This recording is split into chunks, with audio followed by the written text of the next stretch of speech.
Périple en Vosségus. Rencontre avec le fort Enjuron.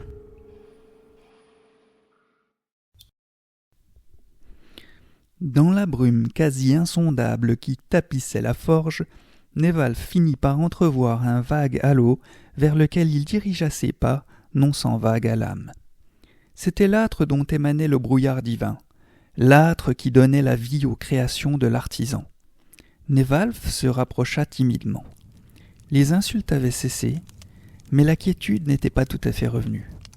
Loin de rasséréner Nevalf, cela l'angoissait même davantage.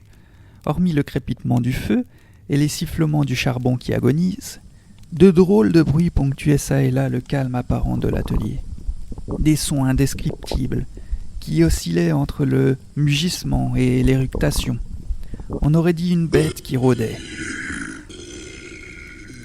À mesure qu'il avança, la lumière se fit plus distincte. Dessinée à contre-feu, une silhouette massive semblait déchirer le brouillard. Cette silhouette, il l'aurait reconnue entre mille. Dire qu'elle était poilue relevait de l'euphémisme. Plus qu'un animal, à bien y regarder, il percevait un rocher trapu sur lequel se dressait une forêt. Plus encore qu'un rocher, une montagne tout entière, mais pas n'importe laquelle. Le mont Abend, qu'il avait vu dans les livres et imaginé dans ses songes. Une forêt à perte de vue dont s'écoulaient des rivières, non, des torrents de sueur, qui finissaient par s'échouer sur deux rondins s'apparentant à des jambes. Rondins qui se prolongeaient par des racines dont on avait renoncé à comprendre comment elles parvenaient à soutenir l'ensemble sans céder. Ses bras étaient des colonnes taillées à même le granit, qui lui prodiguaient une musculature impressionnante. Ses épaules, des contreforts qui soutenaient une tête énorme qu'on devinait remplie d'un savoir ancien. Seul son crâne n'abritait que quelques buissons errants, déserts dont les années avaient creusé des sillons qui marquaient une vie déjà pleine de souvenirs. Ce territoire stérile était contrebalancé par une barbe immense, qui semblait accueillir un microcosme à elle seule. Entre les deux, un énorme promontoire rocheux, qui soulignait la rudesse du caractère de la contrée autant que de l'individu. Et de chaque côté, deux sourcils épais et broussailleux, qui supplantaient deux lacs d'un bleu azur, dont la profondeur trahissait l'érudition et un éclat la malignité. Un éclat qui ne manqua pas d'étinceler quand il se posa sur Nevalf. « Te voilà enfin, fils d'Alburostre !» gronda la montagne prenant vie. « Me voilà enfin, père d'Alburostre !» répondit le freluquet, qui n'en menait pas large. « Ah. Dommage pour toi que je ne connaisse pas le géniteur en question, mais tu peux toujours m'amener ta mère pour que je te refasse. » poussa-t-il, accompagnant d'un rire goguenard. De notoriété publique, Lulu n'avait jamais vraiment reconnu ses enfants, ayant même laissé croire à Aliel pendant longtemps qu'elle était la fille de Trébu, le facteur. Nevalf s'était habitué à ce rituel railleur, qui au fond était tout ce qu'il pouvait espérer de mieux comme marque d'affection. Qui aime bien son élevage, châtie bien son langage. Lulu prit une grande inspiration, bomba le torse, pour se donner un air résolument théâtral. Il sortit la barre de fer qui dormait dans le feu et la tendit d'un geste vif en direction de Nevalf, accompagnant la parole au geste. « Je répare la pointe dont vous espériez me faire don. » Ce dernier la prit gauchement de peur de se brûler. « Tiens bien la broche, lardon. » lui intima le pédagogue pédant. D'un geste maladroit, le novice la fit tomber dans le foyer, provoquant un nuage de cendres. Pris d'une quinte de toux, il s'exclama d'un ton égosillé.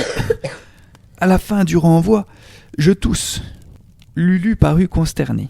« Donne-moi ça. Quand on forge, on ne prend pas de gants. Encore moins des pincettes. Que vais-je bien pouvoir faire de toi ?» Nevalf, fidèle à son habitude, prit un air quinaud et se mit en retrait pour observer le forgeron à l'œuvre. Celui-ci brandit un marteau dont le manche géant en sapin se terminait par une lourde tête d'airain. Sobre mais efficace. Mjolnir n'avait qu'à bien se tenir. D'un geste assuré, il plaqua la barre contre la noble enclume qui trônait au centre de la pièce, puis entama les hostilités. l'antre tout entière résonna des tintements du métal pris entre les métaux. Des étincelles virevoltèrent çà et là, au gré de la danse frénétique à laquelle se livraient les bras de l'acrobate.